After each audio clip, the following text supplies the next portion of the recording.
The following program was made possible by the generosity of those who have determined to hold fast to the traditional Catholic faith and religion as professed and practiced by the Roman Catholic Church before the disasters of the Second Vatican Council and the so-called New Order of Mass. Hello and welcome to What Catholics Believe. I'm your host, Thomas Nagley, and with me tonight is Father William Jenkins from the Society of St. Pius V. He's also the pastor of Immaculate Conception Church right here in Norwood, Ohio. Hello, Father. How art thou? Very fine, Tom. Good. Thank you. How are you doing? Good. Thank you. Thank you for being here tonight, Father. Sure. Father, there is a new film set to be released next Friday, the 12th of October. Actually, it's titled Gosnell, The Trial of America's Biggest Serial Killer. There's been a lot of controversy surrounding this film, Father. So any comments on that? Well, the controversy is probably yet to come, the biggest controversy. I did have a pre-screening of the film. I was invited to one. I was very grateful for that. I wasn't really curious about it when it was announced because it was going to be crowd-funded. And I really didn't know. I knew about the story of Gosnell. I actually followed it rather closely, insofar as it could be followed, because the press wasn't really giving it much information. We're getting much information from the press.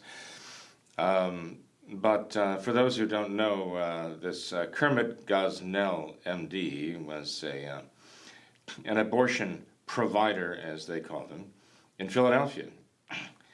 And he'd operated for 30 years there.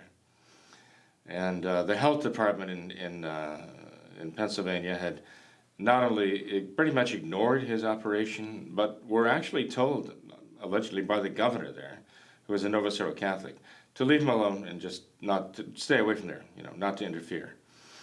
Well, the conditions in the abortion, I can't call it a clinic, it was actually an execution chamber, were just the most outrageous and atrocious. They were filthy, just sickeningly so. And not only did thousands of babies die there, but mothers were at risk, and there were actually deaths there. This all came to light according to the movie, which follows very closely the history of the case, in the course of a drug bust, where drugs were being dispensed by unauthorized people at the clinic, so-called, and drugs were being used very freely and irresponsibly, and even contrary to law. And this began a kind of domino effect investigation, which finally led to a court trial in which this Dr. Gosnell was accused of first-degree murder on a number of counts for actually murdering babies who had been born alive. How many babies in the course of those years had been born alive, we really don't know. I understand that only on 3 cases was the doctor found guilty of actually murdering the babies by taking a scissors and snipping the spinal column of the baby, snipping the neck of the baby to kill it. And it's a very compelling story. It's a very compelling film. And the officials who didn't want to prosecute this case, those who did, and the aftermath, all basically harped on the sense this is not about abortion. Abortion is legal. It is not murder, and so on. That's okay. No, just keep abortion out of this. This is the fact that babies are born alive, and the doctor killed them. It has nothing to do with abortion, right? We all know that. Wink, wink. It has nothing to do with abortion, right? But it really does. I mean, when you're watching the film, it really does. I think it's a very powerful film. I expected it to be very, very amateurish because it was crowdfunded, which means they went through one of these sites on the internet that like raises funds from the people out there who want to contribute toward the cause. They set a goal of 2.1 million. And curiously enough, within 2 weeks, they had their 2.1 million. They finally raised 2.3 million, I understand. And I thought, when I was invited to the film and said, yes, I'd really like to go, I thought that the film would be very amateurish. It wasn't. It was very, very professionally done, very powerfully done. It's a very compelling story, and I thought that the actors and actresses in the film, every single one of them did a tremendous job of, I mean, the good guys and the bad guys. One of the directors actually was the defense attorney for this doctor who'd killed the babies. And he was, well, the attorney was so perfectly despicable in the way he went about defending what Gosnell had done, that, you know, you couldn't help but come away thinking, oh, he was awful, what an awful person. He was one of the directors of the film. So he was one of the main motive forces behind it that made the stories compelling. So you got to give him a lot of credit for that. That actor's name was,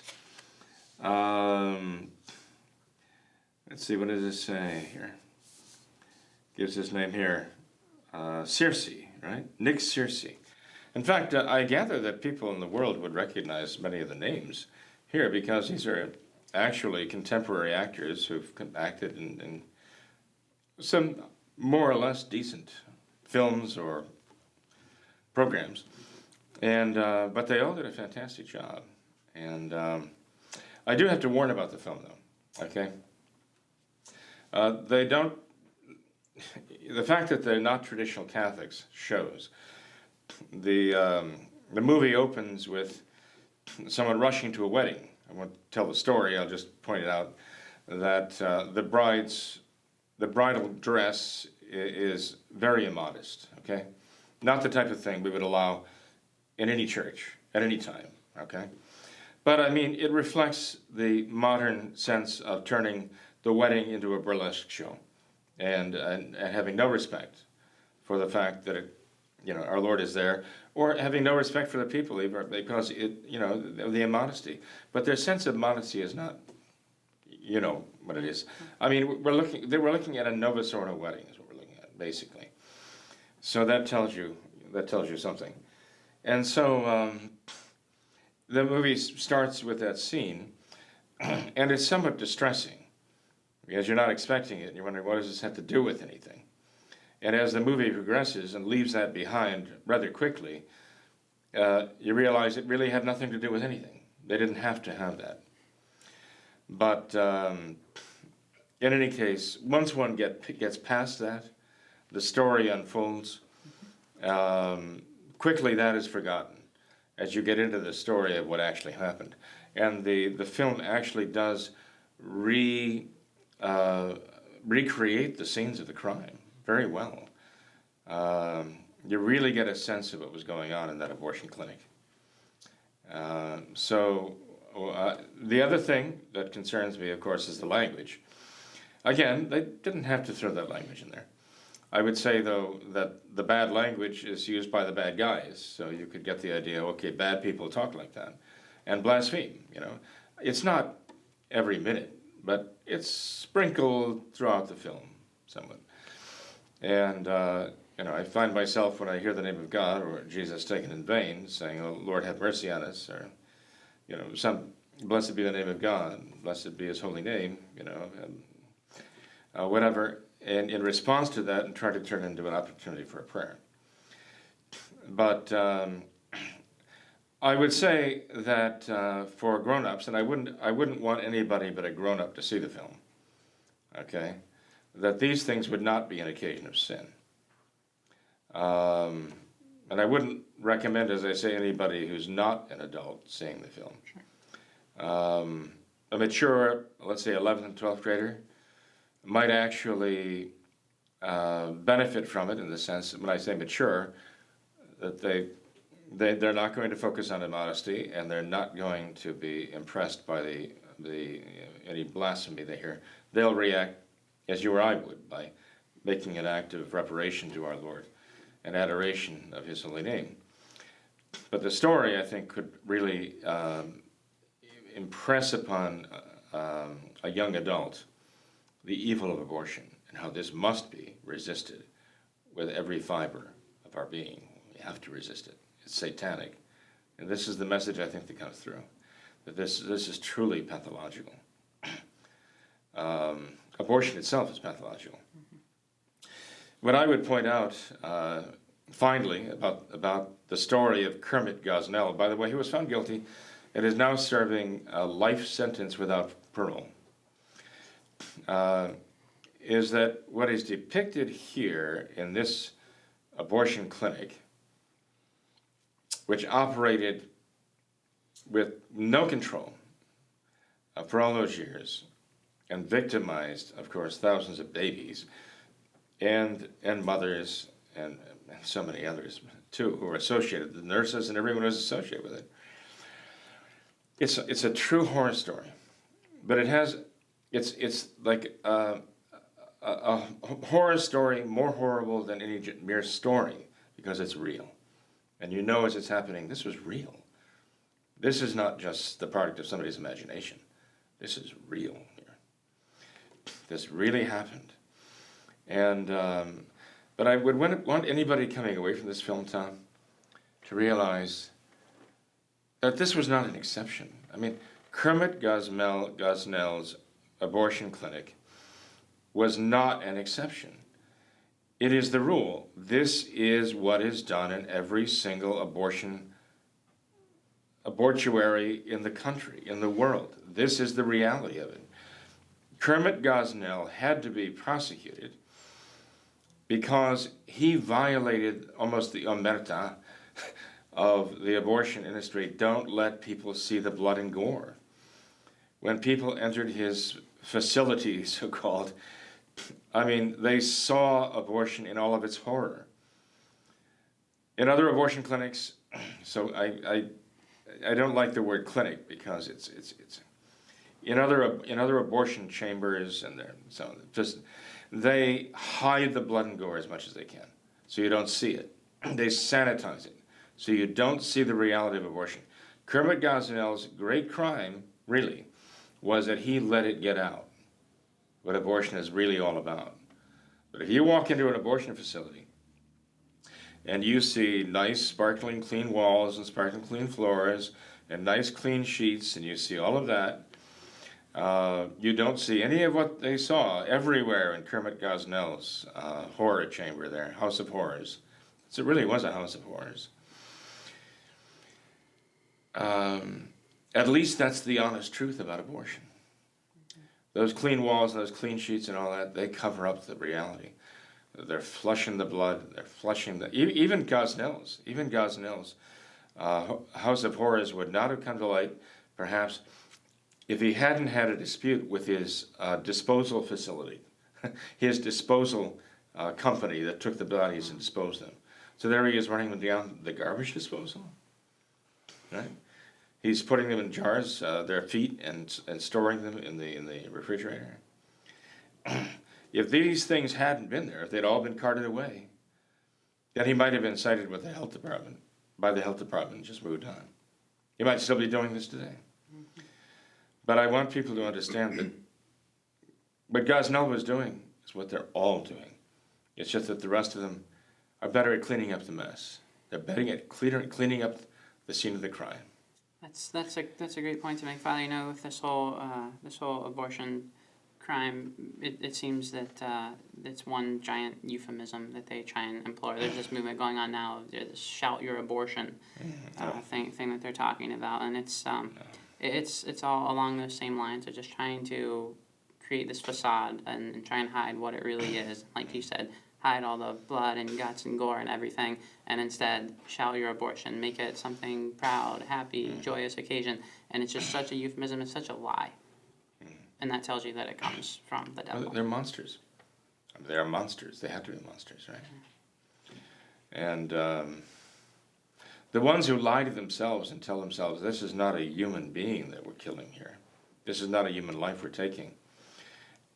Maybe they've given into the euphemism And maybe they've convinced themselves to believe it, that they're not killing a human being. But that's still evil, but they're not quite as evil as those who are pro-choice, who acknowledge that it's a human life, but still will defend your right to kill the child, right? There was something on Lifesite News, actually, a video of I guess it's a man, something resembling, it has facial hair anyway. Did you see it? Yes. Where he swings around and kicks the phone out of the hand of a young lady who's pro-life, right? He's having a discussion, so-called a discussion with her. And he swings around and kicks that out of her hand. And he's been tracked down, identified, fired from the salon in which he worked. But he says he will not apologize for defending the rights of choice of women.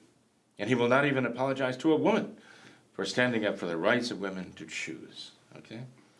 Well, the fact is we know the pro-choicers are the ones who say, okay, I'm not in favor of abortion itself, because, I realize that that's a human life you're taking. They kind of concede that point. But I do defend the right of people, the choice that women have to murder their babies. I will defend their right to murder the babies. And that is the most monstrous of all. That is what the Novus Ordo Catholics, so-called Novus Ordo Catholics, are doing. That's why they hide behind the pro-choice label. They're the worst monsters of all. And you know what? They're acting perfectly in accord with the last Vatican II document on religious liberty, right? Which says that as long as they're following their conscience, nobody can interfere, except the state to impose order, right? Mm-hmm. But the state, as it is imposing order by keeping the pro-life people under wraps, right? That's how the state imposes order. But again, if you read the document on religious liberty of Vatican II, you see that this is exactly what is forecast and already, let's say, pre-approved by Vatican II. And I challenge anybody to prove it's not. Right. So anyway, but there's so much for Gosnell. The movie is called Gosnell, The Trial of America's Biggest Serial Killer. I think it's based on a book by one of the producers, Anne McElhinney. And her book is Gosnell, The Trial of America's Most Prolific Serial Killer. So, but it's not for the faint of heart, because neither the book nor the movie, because the reality that they're portraying is not for the faint of heart. But I'll tell you, it sure will motivate. Anybody who has any heart at all will be motivated by this. Sure. No doubt about it. Okay. Well, Father, if we could, let's try and get to a couple emails, if possible. By the way, if I can just say this, the movie is coming out in theaters. I understand they were trying to get it into 600 theaters at least, because then it would have a much wider distribution from that point. That's like a break point, I guess. And I understand now that they've got it in 750 theaters. Good. But if the pro-life people wanted to, if they see the movie and they want to really make sure that it is seen, then they could call theaters that are not showing it and call them and say, look, we want you to show this. Okay. So there's a way to promote this effort. As I say, I can't recommend it without reservations, right? But I think to the right people, it could help motivate them and maybe even prevent an abortion. Even if it prevented one abortion, it'd be worth the $2.3 million and all the effort that went into it. Sure, definitely. All right, well, Father, let's switch gears here and get into these emails. This first one is from a viewer who says, I recall a while back that you solicited proposals to name the non-dogmatic position of the Society of St. Pius V regarding the present state of the chair of Peter. I propose Sededubitism to suggest the objective, positive doubt that exists about the Catholicity of the Pope of the Novus Ordo without connoting any claim to the authority to dogmatically depose him. What do you think? I think that could work. Sededubitism, right? There's a principle, which is a Catholic principle. It's acknowledged by Catholic theologians with at least the tacit approval of the Holy See, and that is Papa dubius, Papa nullus. A doubtful pope is no pope at all, practically speaking. A pope whose papacy is in doubt, in the practical order, is not a pope. Even if the doubt were later resolved in favor of his having been the pope all the time, okay? The fact is, as long as his papacy is in doubt, the authority, his authority as pope is in doubt, and no one is obliged to follow a doubtful authority, right? And that's what it means, that in the practical order, a pope whose claim to the papacy is objectively doubtful has no claim to the obedience of the Catholic people until it is clear that he is truly the supreme pontiff, vicar of Christ on earth, and has the authority to command them. So that would definitely be the least we could say about Francis right now. The very least, as I say. Applying the principle of the Church, which, as I say, Tom, it's well known. I mean, there are certain lay people who try to comment on it and fail to really understand it and apply it. They're urging, I would say they're partisan in trying to merge one side or the other, one conclusion. But the fact is that the principle, a doubtful pope is not a pope at all, is no pope. Understood correctly, has been basically brought on in the Church as a very Catholic principle, okay, and something that we can follow and even should follow. The principle, by the way, became extremely important in application during the time of the Great Western Schism, when the papacy had returned to Rome from Avignon in the late 1300s.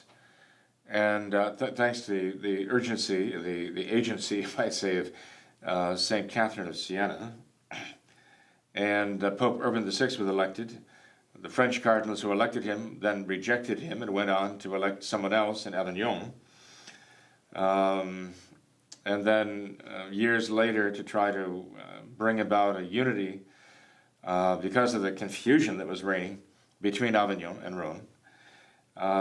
At Pisa, they tried to elect a third, and so now they had three claimants to the papal throne. Obviously, all three of them couldn't possibly have been the Pope. It was possible that none of them were validly Pope. As it turns out, the Church judged this, that Urban VI and his successors were truly the valid popes, that the claimants in Avignon and the later claimants in Pisa were not. But the confusion was so great that the Church doesn't consider the non-popes to have been anti-popes, doesn't denounce them as anti-popes. After all, it's the cardinals who created that mess. And she doesn't consider those who followed the wrong person as being culpable. I mean, after all, there were saints who were actually following, Saint Vincent Ferrer among them, who was actually following the false pope in Avignon. One thing about all of these men is they kept the same faith, they kept the same worship, they adhered to Catholic tradition, and that was the key that kept them all Catholic at that time. They were all adhering to Catholic tradition. The problem was a question of fact. And as long as it was confusing, it was also, you might say, excusing culpability. God brought things together through the agency of the Council of Constance, which was a unique event in the history of the Church. People should study that, how God rescued the Church from that seemingly impossible situation. But he did, and we should remember that today. The Church seems to be in it's a seemingly impossible situation, but God has already intervened and rescued the Church in rather extraordinary ways, that no one else could really envision, But that's God saving his Church. So, in any case, with regard to the matter of Francis right now, the very least one can say that it is doubtful that he is truly the Roman Catholic pontiff, supreme pontiff of the Catholic Church, and vicar of Christ on earth. He certainly doesn't act like it, to say the least. And that, therefore, according to the principle that the Church herself has given to us, because of the doubtfulness of his papacy and his authority, we do not have the obligation to obey him. Okay. In fact, we can see readily there's the obligation not to obey him, right, and the damage that he's trying to do. All right. Well, Father, that's Sededubitism. What do you think of the theological position of Sedeprivationism, which holds that the Novus Ordo popes hold the office of the papacy materially, but not formally? Well, I think that's a rehash of what was known as the Thesis of Cassiciacum for a while. This was already being noised about when I was, back in the day as I was ordained at Econ in 1978, the Thesis of Cassiciacum. I think that was first voiced by the Dominican Père Guérard de Laurier, who sadly later on went on to become a Took bishop. I always thought this was very bizarre. The idea of saying that one could be materially the Pope but formally not doesn't make any sense. I mean, to me, it makes no sense whatsoever. That principle of Sedeprivationism, is that what they're calling it? Basically, that someone who goes through the process and is elected by cardinals, right, and accepts the election of the papacy, that if he is not a Catholic, does not have the faith, that he's just there basically holding the seat, he's holding the place, but he has no authority. But the very formal cause of the office of the papacy is that authority. And the material cause of itself is nothing without that. So by no means could a man be considered the Pope unless he actually holds the office. And if he holds the office, it's more than just keeping the seat warm. He's holding the office. The office is more than the seat. I think these people are confusing the office of the papacy with the actual seat in which the see of Peter is called. And I mean, to me, this is tantamount to saying, well, look, if you had a royal banquet, okay, and all the places were taken at the table, but the king had not yet arrived, and his seat was vacant. So the jester goes up and sits down in his seat. Says, well, I guess I'll sit here until the king arrives. So here I am, And for the time being, materially, I'm the king, aren't I? Right? But, formally, of course, I don't have the authority of the king. But how could he even be considered a materially the king? I mean, they'd run him out of there, as a usurper. I mean, this is making a mockery of the king's throne for something like that to sit there, which is what a jester does. I mean, he's a mocker, obviously, but I think he'd lose his head if he tried that, pointy hat and all. So now the whole idea, to me, just doesn't compute whatsoever in the terms of the Roman Catholic faith, the Roman Catholic concept of Catholicism. I see Francis as the greatest enemy of the papacy in the history of the church, because he is not only making a mockery of the papacy, he is hell-bent on destroying the very concept of the papacy. But I'm afraid this Sedeprivationism is another example of the contortions people have to go through, the mental gymnastics they're trying to go through to explain the situation today. And I think they're also in the process of destroying the very concept, the very Catholic notion of the papacy. So no, I don't think that thesis or this idea of Sedeprivationism has anything Catholic about it whatsoever. Okay. Father, if we could get to one more email really quickly. This viewer writes in and asks, what is the traditional Catholic understanding or interpretation of the creation story found in the book of Genesis. He says that today many Novus Ordo Catholics and secularists completely disregard the creation story as a legitimate account of the creation of the world, and they regard it as myth and non-scientific. So, Father, what is a traditional Catholic understanding of the creation story? How long do we have? A few minutes. Okay. Define a few minutes in biblical time. In biblical time. The Catholic understanding, the true Catholic understanding of the creation story is that God created, and that he created successively over what are called days. The days are not to be taken as 24 hours spinning of the earth on its axis relative to the sun, because the days were being counted even before you had the earth's axis spinning relative to the sun. Okay, in the account of creation. So the church has never said that we're counting this as 24 hours as a literal day, right? In the sense that you and I clock the time of day. A very limited understanding of what a day is, not limited in sacred scripture. But the fact is that God created out of nothing by the power of his divine will, decreeing things into existence. And he created them successfully and in a certain order, and that he created man, Adam, by drawing him out of the slime of the earth to form his body, and then created his soul and infused that soul into the body to make man a living being, okay?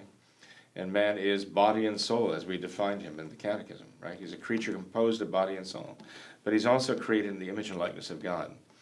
And that image of God is in his nature, as I've mentioned before, of intellect and will, to know truth, to love goodness, to enjoy beauty, what is beautiful, as God himself, but in a finite way, of course, in a limited way, in a creature's way. And but man represents God on earth by nature, but also in his likeness by grace, by sanctifying grace, as he created Adam in sanctifying grace, and Eve as well. And so that is the essence of the account of creation in maybe 500 words or less, and in a few minutes. If the questioner is asking about once again the question of evolution and all the rest, well, that is not accounted for in the scripture, obviously. Okay, this is an adjunct as a scientific theory which they like to prove, as Pope Pius XII said, "Humanum genus," or Humani Generis, Humani Generis in 1950. Physical evolution is one thing, that's it. Scientifically, it's a theory that can be examined scientifically, tested, if it can be tested at all, proven or disproven. It's a matter of science.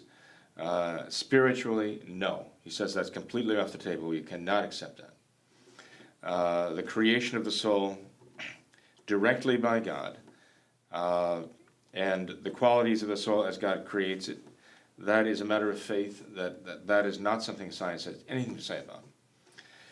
And of course,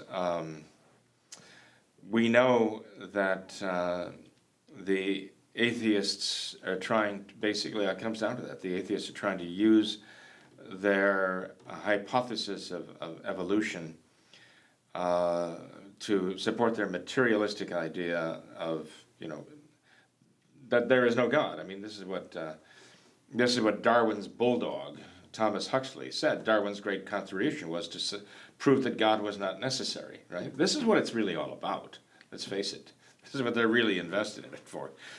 That those who are actual scientists, really, and who conduct things in a very scientific way, can tell you that the very idea of physical evolution is preposterous. It contains so many scientific conundrums that just are unsolvable, really, that it becomes a matter of pure faith of a scientist to even believe that it's possible. So, in any case, I thought that they might be kind of hinting in that direction, that this is what they've got in the back of their minds. So I thought I would just kind of throw that in. Sure. Because it's a matter of principle, I can't answer anything in just a few minutes. That was pretty good. I think that was about five minutes. So Well, thank not bad. Well done. Well, Father, let's end there. I know you've got a busy schedule for tonight, so thank you for your time. Thank you for being here. Welcome, Tom. Well, thank you. No God bless you. problem. Yeah. Thanks to all of our viewers as well for watching this episode of What Catholics Believe. Until next time, we ask that you all remember the words of Our Lady at Fatima, to consecrate yourselves and your families to the Immaculate Heart of Mary, and to pray and do penance. Thank you, and God bless you.